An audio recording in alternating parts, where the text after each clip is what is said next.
So I put my key in the ignition, the light came on like very briefly, and then it all went out. And then I opened the door,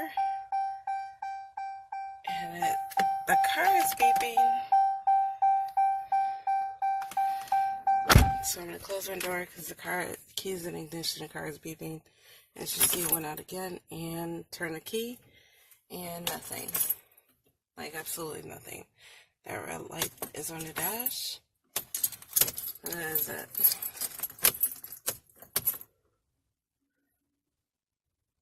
And then you hear some clicking. Clicking, clicking, clicking. So something got on my battery, more than likely, and died. I am not too sure out there, people. But I tell you this, I won't be able to go anywhere anytime soon. Again.